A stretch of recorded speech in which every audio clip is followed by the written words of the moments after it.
internet. Cursed be. I know now why people want to build their own communication towers. Thank y'all for hanging on this morning. I have no idea what's going on. Frozen like a TV dinner. Maybe he's stalling for time, Kelly. Oh my gosh. Yeah. I just wish one time I have fiber optic in this neighborhood that gives me it's supposed to give me 450 up and 400 and something down. And then now they're putting in Google optic. And so they have just been sawing the streets up for that. And I'm going and I can't get out for a 1 hour show. What is the deal? All right. So there's my rooster anyway. Froze at writing. Okay. So sorry that all this is just happening. I don't know. I would like to apologize for it, but I can't. You know what? I think I'm done with this. But look, I'm going to go in here and I'm just going to grab one little piece of dark and I'm going to put it right there. Watch this. I'm just going to get the darkest ink I can get right here. I'm just going to drop it right there. And I'll tell you why. Then I'm going to drop a piece of water right here. And then I'm going to drop a little piece right there and there. And I want some hair coming off the back of the neck. So watch what I'm going to do. I'm going to take this little brush right here. See this little brush right here? I'm going to take this little brush, and I'm just going to use it as my paintbrush and just use the back of it and paint some little frillies coming off just like this. I think that's a new watercolor word. Just put the little frillies right there, okay? A little more dip of this, a little more texture on it, and then I'm just painting with the back of the brush. And even up in these little dark ages places right here, but in the dark ages. All right, so there we go. Ooh, I like that. That looks good. All right, so there's a new little trick for you. Just take the back of the brush and do some of those little ditties. All right, so I'll do that one down there on the floor. Let's get another piece of paper, and let's do, this is watercolor journal that I use quite often. It's a Kilimanjaro journal. It is not 100% cotton. It's not bright white, but it's, that's a lobster I sold yesterday.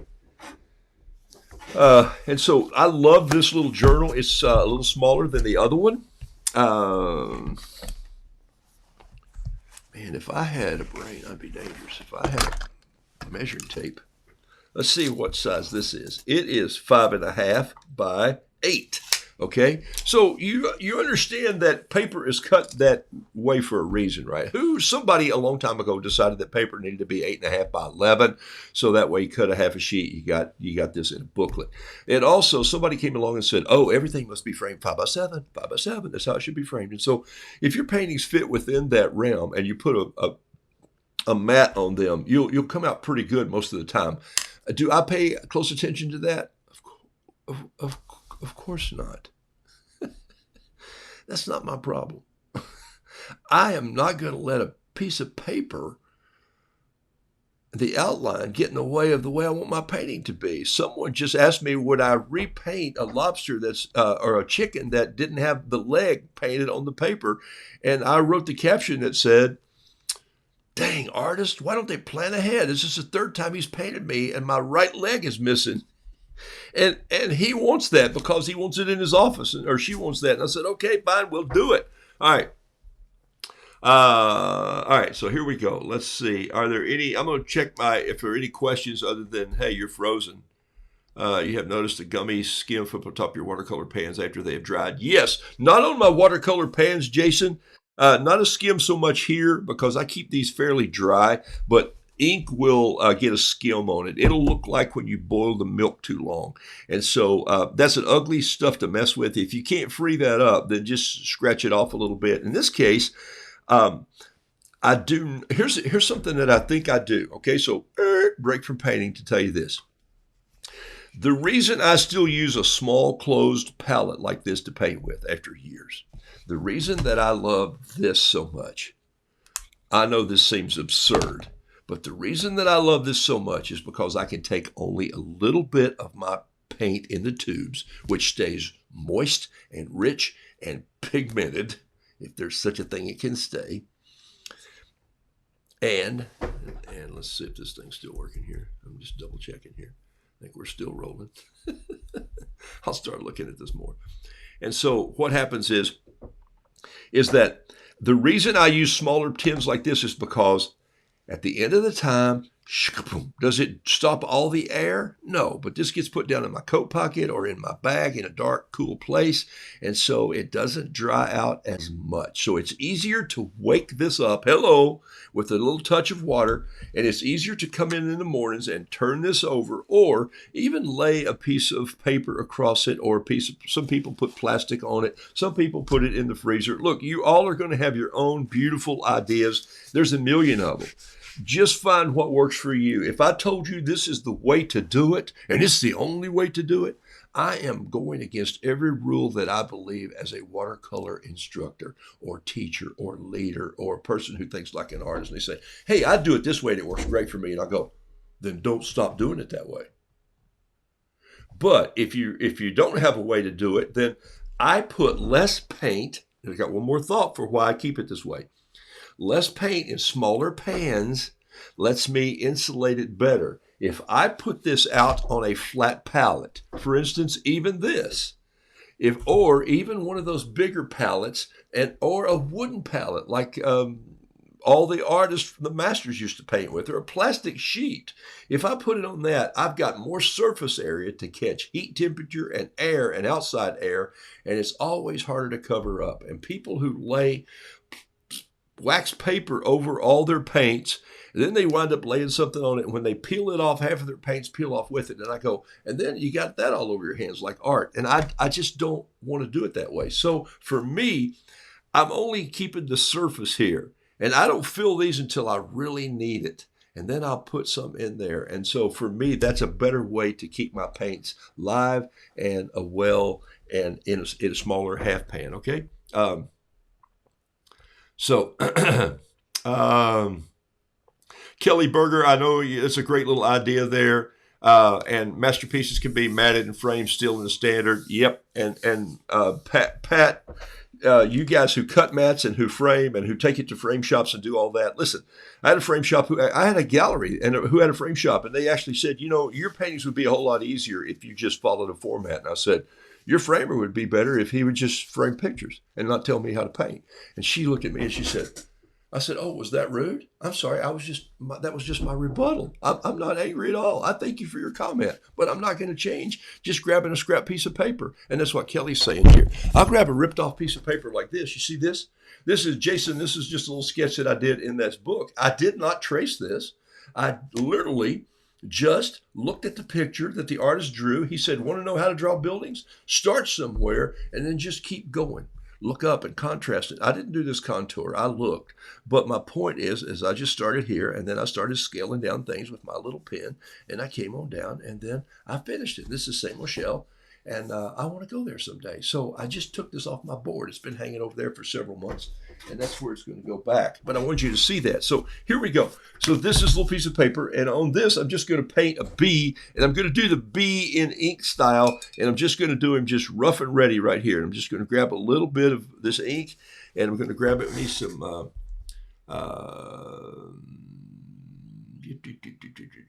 and it's easier for me to ship out smaller paintings. Yeah, no kidding. And so Joe Miller and I have agreed on this for years. If you want to move more paintings, move smaller paintings and move them at a lesser price. And why do I start my auctions at $8.57, people? What if one of my paintings sold for $8.57? I would ship it out. You know what it costs me to ship these days? Counting a 50 cent to 60 cent mailer, a label. I've got $1 into that, and it costs me $4.50 for postage. So I've got $5 in all my postage because you don't pay postage. I do. I was reminded of that when I shipped that painting to Estonia. I'm not complaining. It just made me laugh. And so my point is, sometimes when they go out of the country, I'll split it with the person buying it. Or I'll say, hey, this is going to cost me a little more. And it's hilarious when sometimes the shipping costs more than the painting was worth. And I learned that when I sold at a gallery, for them to make money and for me to make money, the painting, and for them to put $200 in triple matte non-glare glass and a custom frame is an expensive job. And so I'm thinking, wow, you did all that, and I've got an $80 painting in there. But those $80 paintings add up for you artists who want to sell small works instead of thinking, hey, I'm going to score today. I'm going to sell a $500 piece of art that's 3 feet by 5 feet. It won't fit behind but 5 couches that people come to look at it. They can't figure out where to put it. Everybody can figure out how to put 2 pink ones in their little library or study, or one that says like this. This is where the bet came from. Cleared it. You owe me $5. He jumped over a Coke cup with a straw in it. Cleared it. You owe me $5. He goes, what are you going to do with money?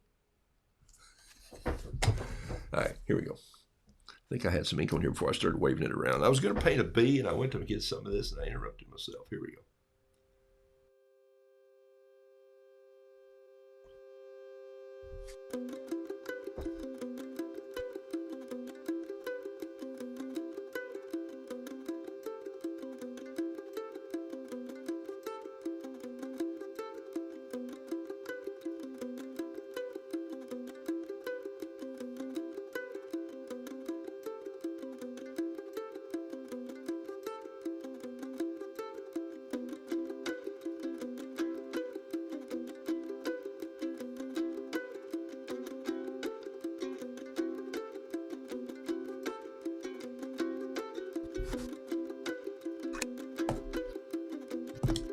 Where's my brush? Where's my little brush? I'm going to show you this again. Watch.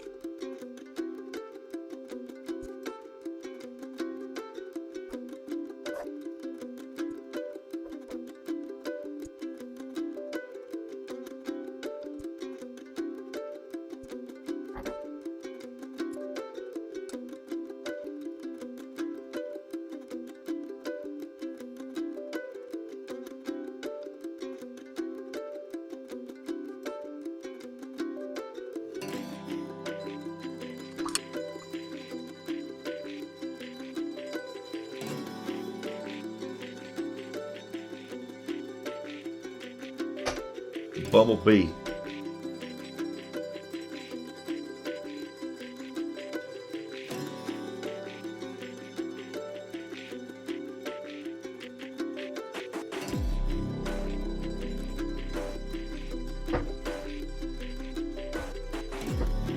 What's this? Come back in.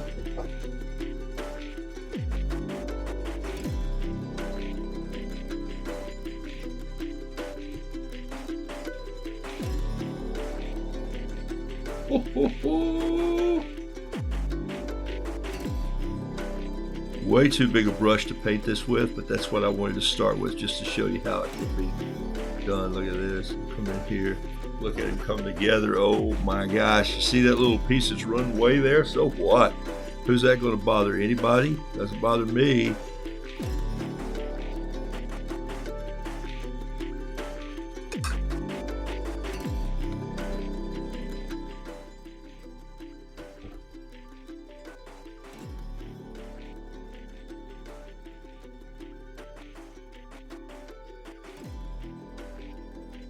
Sometimes the music helps me just paint. I know that's crazy, but if you haven't tried it, put on some nice classical music. I've been in the 70s last week while I was all in Florida just doing some. Okay, so there I go. Might come in and just clean this up just a little bit by doing some spots in here like this for the bee. And coming in, and then I have too much yellow in his wing right there. I'll just come and take some of that out with this and put a little more gray in there. So I've just painted this bee like it's like be loose.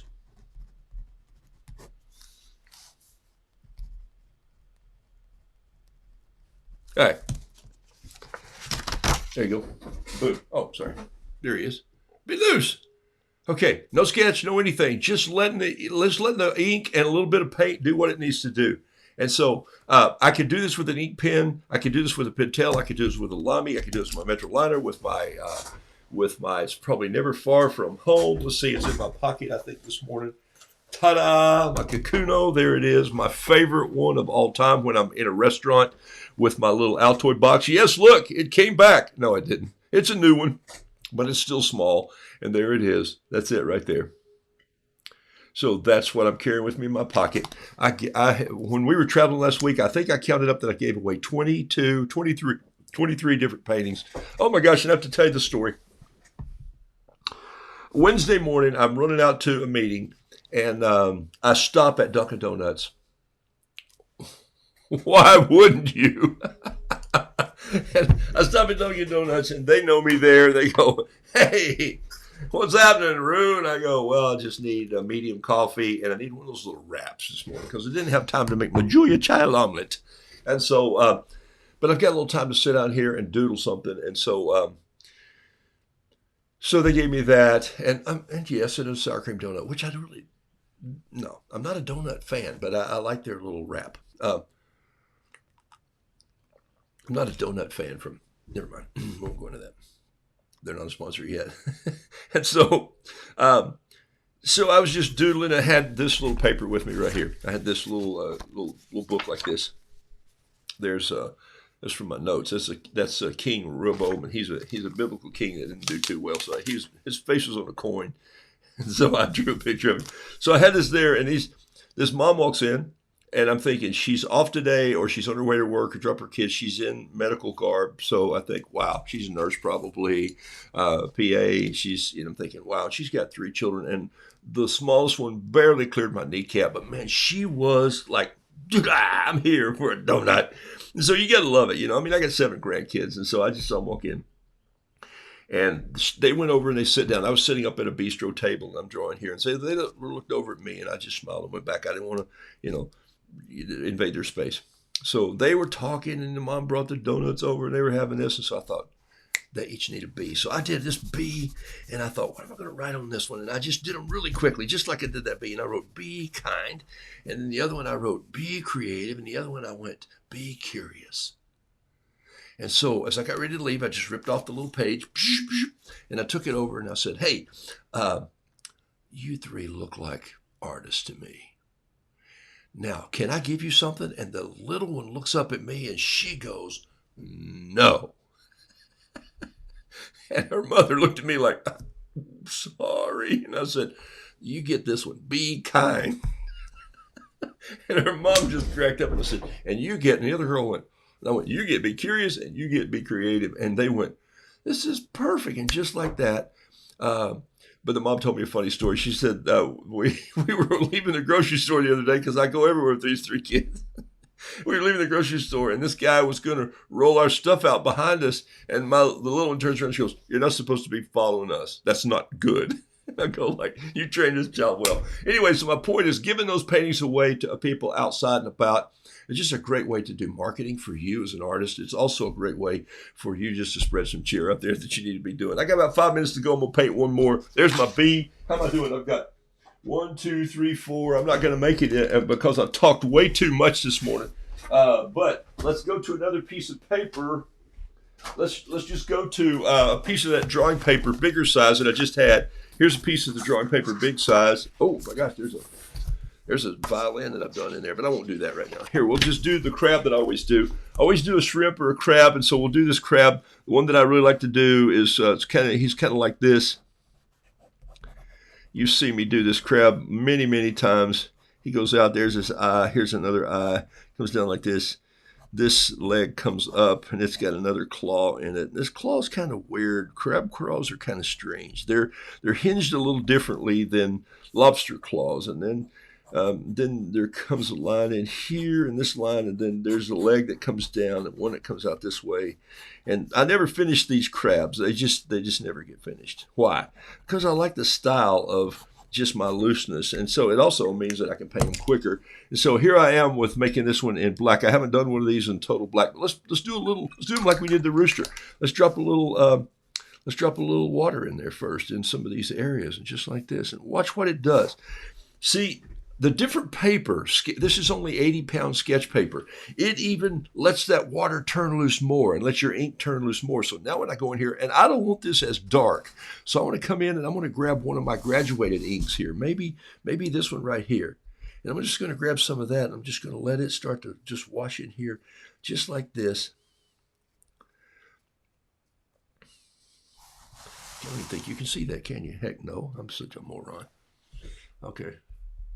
All right, so here we go, and then you know that I'm going to have to add some green in here. So let's go in and let's just get some green, and let's just get some whatever greens in this pan over here. Take a look at this. It's just an ugly mess of. I got more greens in here than I have anything, and I probably say that I use less of it, but there's some coming in, We'll just put a little green in here.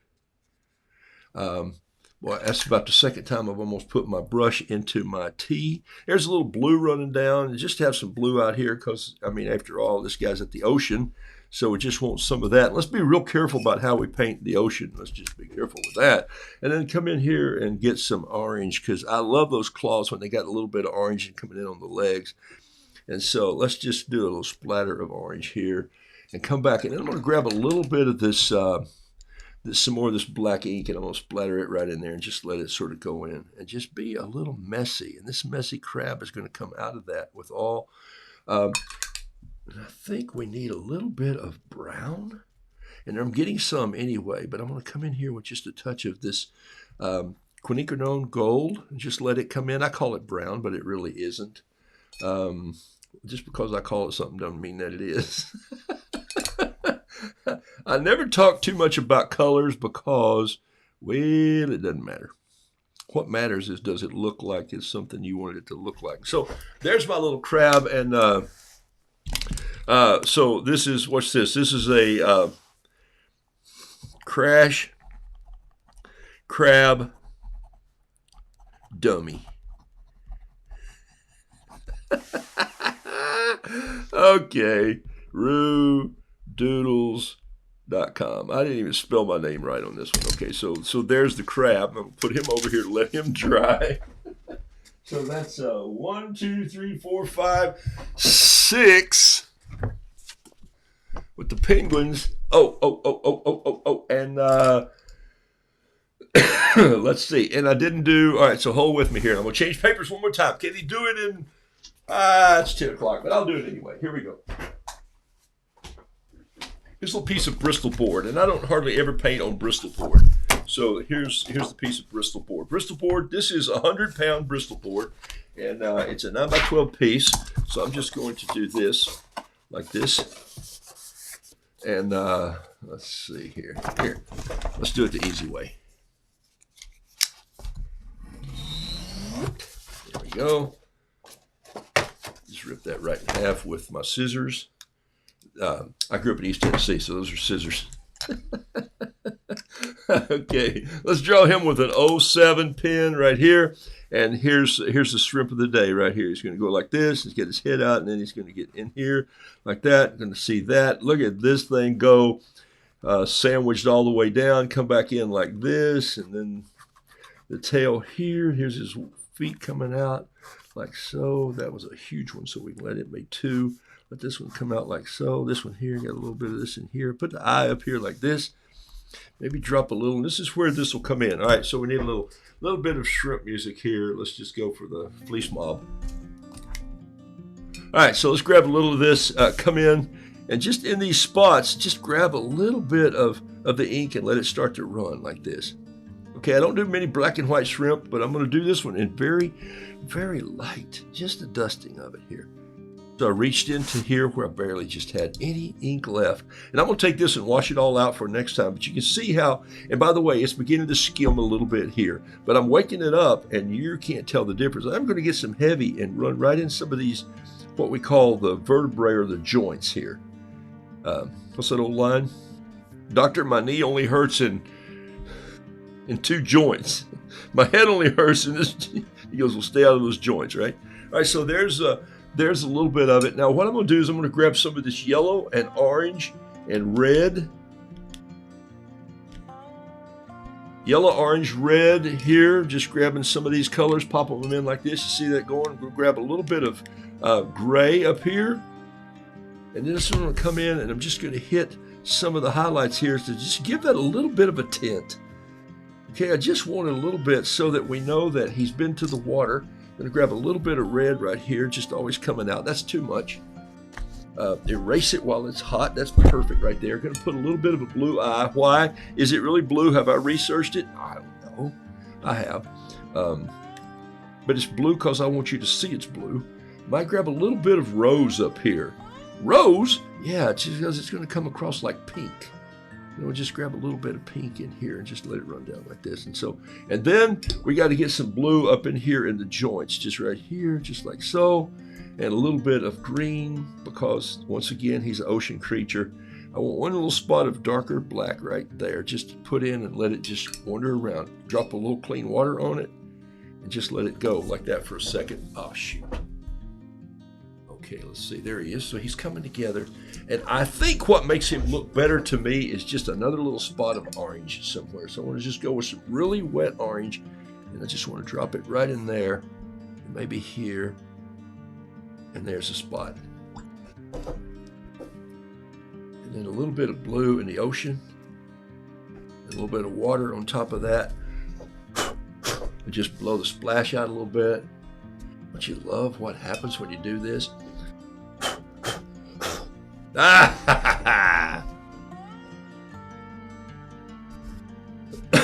So, sometimes it's less painting and underpainting than it is overpainting. Okay? I'm just telling you. Black drove the day.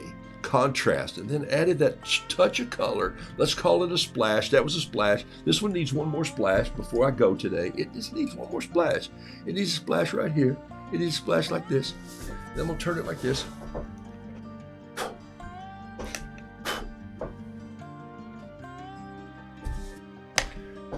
Man, there's a shrimp in there. I can't wait to see this dry.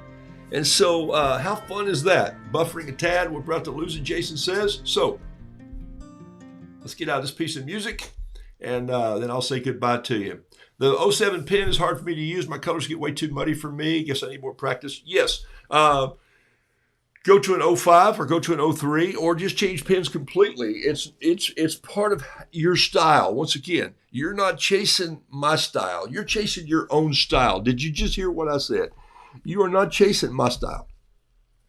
You don't want to paint shrimp just like I paint them. You want to paint your shrimp. You want to paint your birds. You want to paint your scenes. You know, I have made my watercolor style work well for the watercolor creatures that I paint. And that's what you're supposed to do. Take Pat's or Denise's more of a cartoon or an animated piece that they're drawing. This looseness doesn't help them sometimes. In fact, it muddies up their detail because they need detail.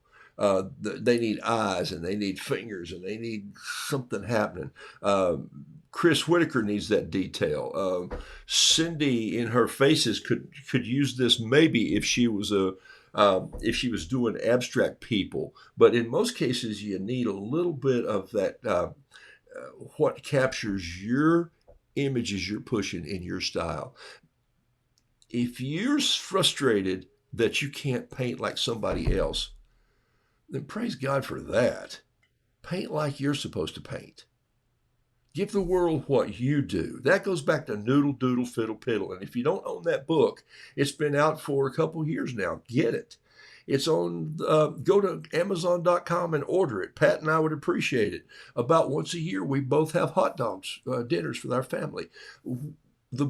She and I had this conversation when we started doing the book. There's not a lot of money in books, okay? But there's a teaching process and also a discipline process of just doing it. So that's why we're called to do it and move forward. But there's a concept in there that says if you're not doing what you're called to in your style, the world's missing out. I'd be crazy, and my daughter would be nuts if she just did her show thinking that everybody was going to paint art just like her art. Why would you do that? And a lot of artists went to their death not teaching anybody anything. And I think that's a mistake too. I think we withhold nothing. But at the same time, I think we withhold nothing to get people to see that within them is their own well of resources that has to come out in their style and their beauty and their touch. And that is thinking like an artist. Man. I'm preaching to myself, and I say that often. You see what happened to this brown and that orange and that black together? I've gotten this nice little cooked look of a shrimp here. How could I change that? Maybe in a little bit I might come back with just a touch of orange. You know, I could do this all day. I could do this all day long. Hey, I got a wall over here that's got a couple new names on it. For me, I just look over.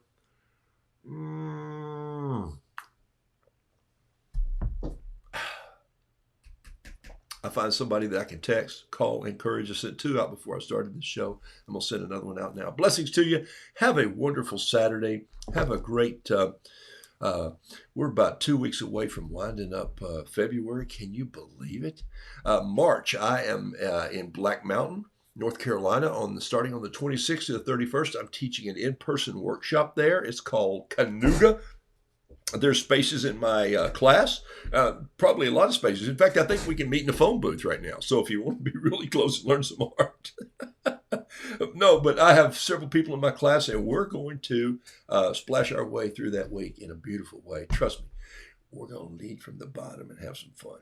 Man, they have just given me the key to the kingdom by saying, hey, you're not going to have 30 people in your class that are going to do this. You're just going to have a handful, and y'all are going to just run rampant and go wherever you want. I'm thinking like, you're talking my language. Okay, so Canuga is the workshop. Blessings to you all. I'm out of here like a herd of turtles. Yes, there they are. They're already showing up.